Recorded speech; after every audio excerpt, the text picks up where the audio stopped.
Olá, meu amigo, minha amiga. Deus abençoe você aí onde você está, na revisão de mais um tema, Ruth e Esté.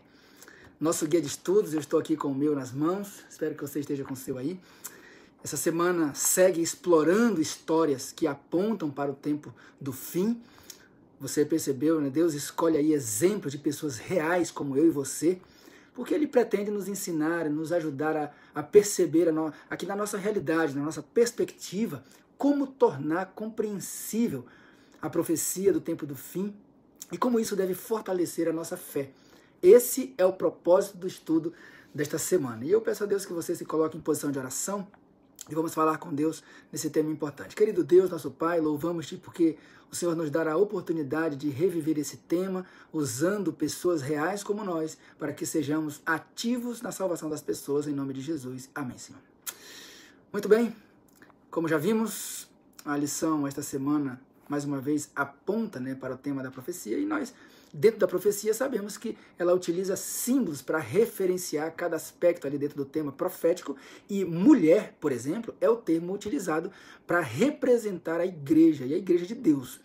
E essa semana nós vimos como Deus pretende transmitir esses ensinos de maneira bem pedagógica, utilizando-se de cenários em que duas mulheres importantes na Bíblia marcaram toda uma geração e ainda continuam impactando as pessoas por sua ousadia, por sua coragem nos dias de hoje.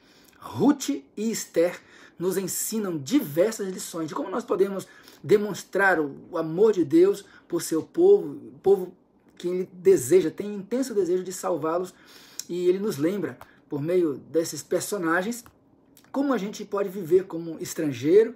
E se nós entendermos que a nossa posição social diante de Deus e da nossa sociedade pode nos levar a ser um canal de bênção para as pessoas ao nosso redor. Então, é isso que nós veremos agora em cada uma dessas circunstâncias. Na primeira parte da lição aqui, nós vemos que a lição trata de a casa do pão. O nosso guia de estudos aí lembra que não vale a pena, A alta crítica, ou os críticos mundo afora, sustentam que Deus, o Criador do universo, ele não mantém o universo que ele criou. E a gente viu que não há razão nenhuma para crer nesse tipo de coisa. Deus, ele sustenta a sua criação. Desde o Éden, ele fez provisões para que Adão e Eva pudessem ter o que comer, pudessem ter com abundância. Diz ele lá, de toda árvore do jardim, vocês podem comer. Ou seja, tudo era deles, até que eles provassem o contrário. O que eles de fato conseguiram provar foi exatamente o contrário, Mas Deus, ele diz agora, fora do jardim, foram expulsos, eles deverão agora dar mais duro para comer. Ou seja, o pecado faria com que se produzissem cardos e abrolhos. Nós vemos que onde antes havia frutos à vontade, agora haveria escassez. Onde antes era uma fartura maravilhosa, agora deveriam dar um duro danado para ter que comer. Já pensou uma situação dessa? Então parece que até um tanto irônico, diante de um Deus, a notícia de que se viveria agora diante de uma escassez tão grande. Claro que os impactos do pecado e do mal causariam esses males. As más escolhas ali já mostravam a que resultados o povo deveria chegar. Então Belém, diz a lição, era a casa do pão, mas na casa do pão não havia comida. E foi essa circunstância que fez a família de Elimeleque sair da sua terra, que era Belém, e ir com toda a sua família para os campos em Moabe.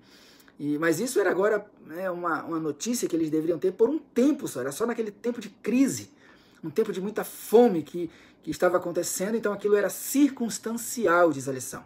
Não era para viverem ali para sempre, não era para que eles pudessem criar raízes naquele lugar. E aqui vem a primeira lição que nós podemos aprender com o nosso guia de estudos essa semana.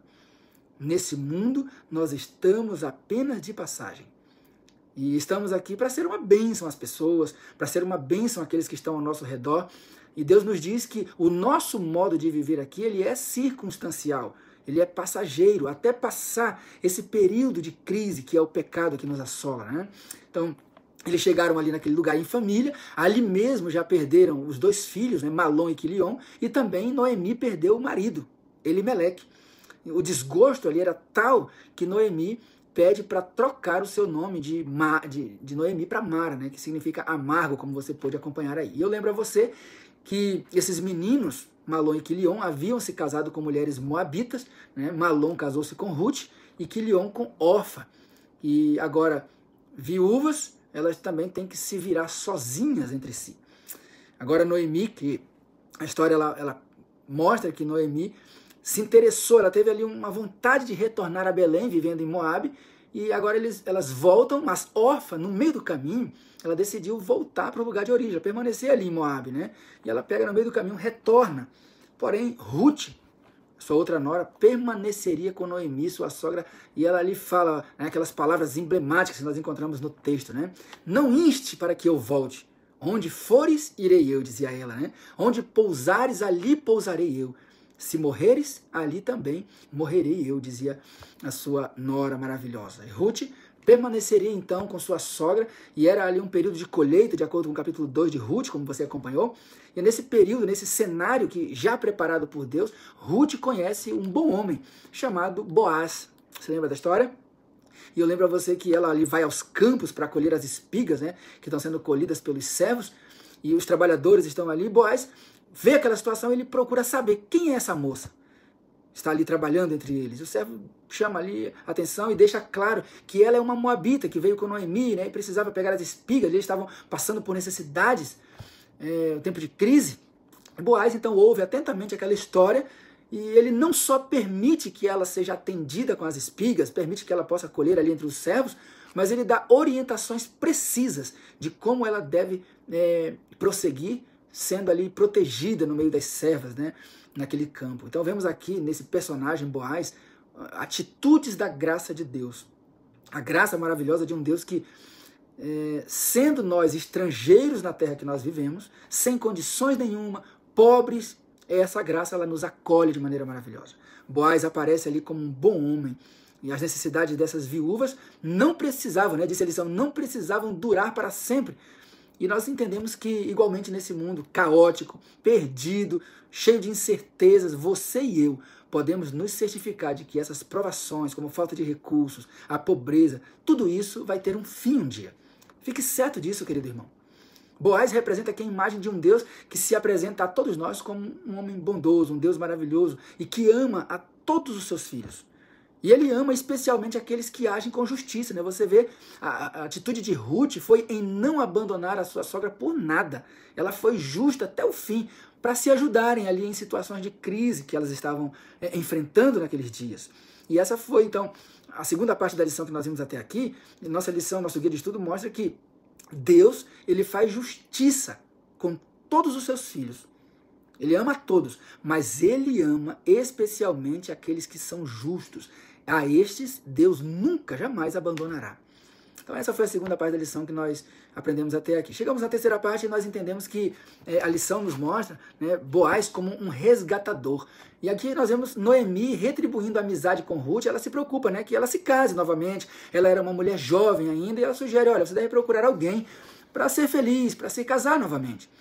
Mas havia ali uma regra na sociedade atual daqueles dias que rezava que uma viúva, quem era uma viúva naquele tempo? Você pode pensar comigo, uma pessoa sozinha, sem esperança. A lei dizia que a menos que um parente do antigo esposo quisesse casar-se com ela, essa pessoa seria uma pessoa sozinha para sempre.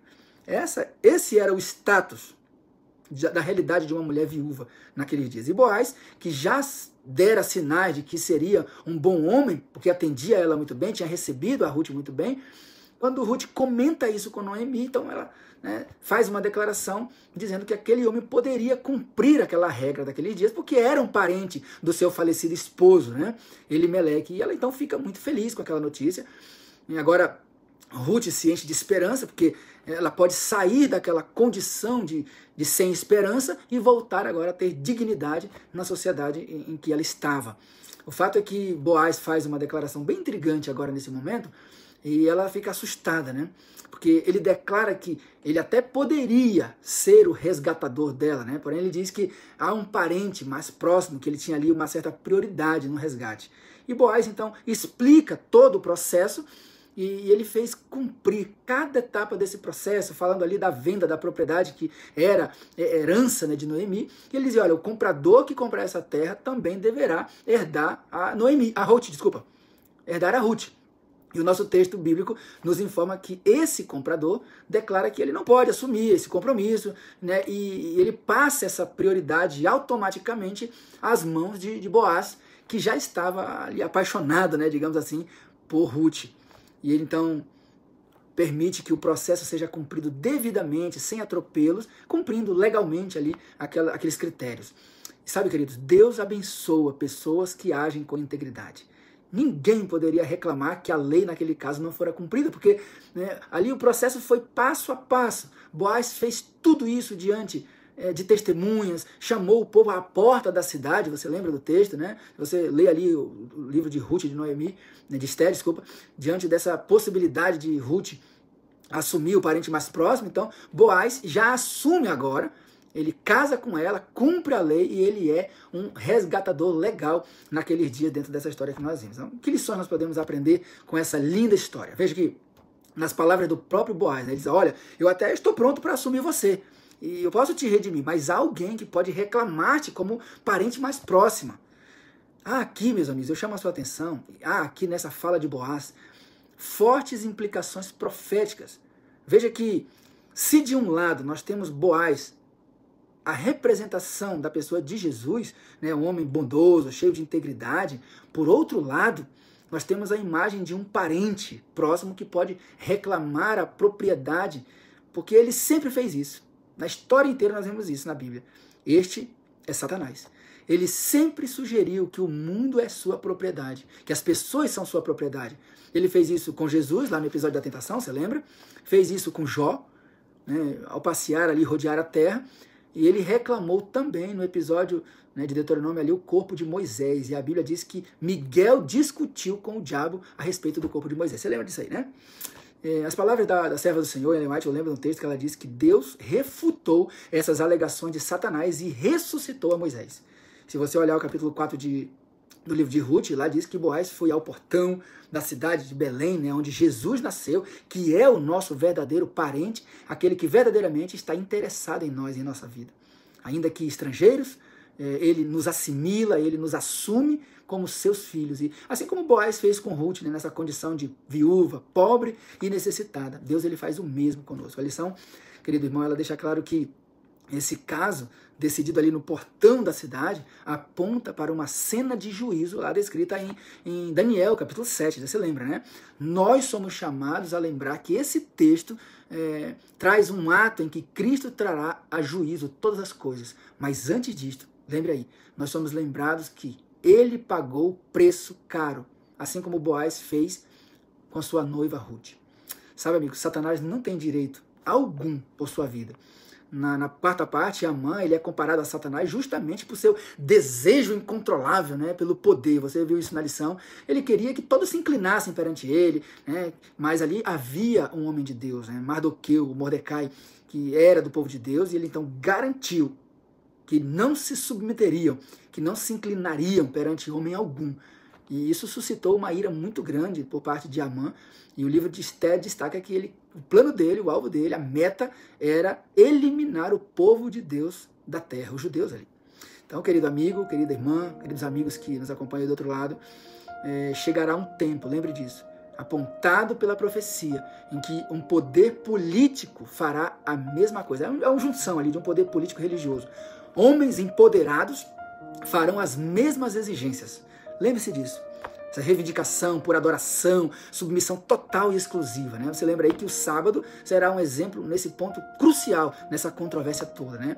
A serva do Senhor chega a dizer, eu lembro a você nesse texto, que a recusa persistente, isso está na lição, né? De atender essas exigências e em não ceder a essa pressão popular, fará com que esse povo, que será uma minoria, será um pequeno povo, né? Não serão muitos os salvos, seja alvo de ódio universal, né? Isso está no livro Grande Conflito, lá na página 511, mas o povo de Deus não se dobrará, meus amigos. Será um tempo de grande angústia, mas se lembre, será um pequeno tempo, porque Deus se levantará e ele fará juízo para salvar o seu povo fiel. Na última parte da lição, tem aqui Para este tempo, ou para um tempo como este, como nós vimos, ninguém ali poderia chegar à presença do rei sem autorização, nem mesmo a sua esposa. Mas havia uma pessoa, Esté, a corajosa Esté, e ela prometeu no livro dela interceder pelo povo de Deus. Ela se movimenta, né, como líder, e ela conclama seu povo: reúnam-se, vamos orar, vamos jejuar. O povo então se levanta, vai orar, e ela, sem timidez, com muita ousadia, confiante em Deus, ela vai diante do rei, né? Lembro que a lição ela nos ensina que onde quer que você esteja posicionado hoje, seja qualquer função que você exerça, foi para este tempo que Deus levantou você. Como Esté. Onde é que você trabalha? Qual é a sua ocupação atualmente? A lição, queridos, de Esté nos ensina que, claramente, né, Esté e Mordecai ali, eles tiveram a bravura de serem homens e mulheres, de fato, na função em que eles exerciam. Cristãos de verdade. E aqui nós vemos que ser fiel a Deus não impede que nós alcancemos posições das mais altas que nós desejemos, em qualquer corte que nós estejamos. Assim como foi com Mordecai, foi também com a grande Esté, corajosa Esté, e foi também com Daniel, você pode lembrar disso. Tudo isso sugere que as pessoas de Deus ali agiram em meio às maiores pressões já vistas na história do mundo. Mas Deus lhes reservou, querido amigo, o melhor lugar por representarem o Deus deles nos tempos deles. E eu pergunto a você, como é que você está? O que você tem feito com a posição que você assume hoje na sociedade que você vive aí? O texto ele é muito claro, né, que totalmente a posição de que estava ali Esté, se ela decidisse permanecer em silêncio e não interceder a Deus junto ali ao povo por socorro e salvação dos judeus, Deus deixou claro que ele enviaria socorro por outro meio, usando outros condutos, usando outras pessoas, mas Deus não deixaria de salvar o seu povo. Então, querido amigo, eu lembro a você que para este tempo tu foste chamado. Não permita que nada, você pode viver na contramão do mundo, mas não permita que nada, qualquer circunstância, permita que o seu silêncio faça você se perder ou perderem-se as pessoas ao seu redor. Que Deus abençoe você, para que o tempo que você vive permita que você seja usado por Ele, para que a salvação das pessoas seja possível a elas por meio de você. Sem covardia, sem timidez, sem medo. Que Deus abençoe você, para que você seja um canal de bênção cumprindo a missão em meio a qualquer circunstância. Eu oro com você agora. Querido Deus, nosso Pai, muito obrigado por essas lindas lições desta semana. Abençoe-nos para que sejamos firmes como Esté, firmes como Mordecai, para que com ousadia levantemos a bandeira da salvação e pessoas sejam alertadas dos grandes perigos que ainda enfrentaremos, mas que sejamos atalaias, sejamos guerreiros valentes diante de qualquer circunstância, em nome de Jesus. Amém, Senhor Deus. Amém.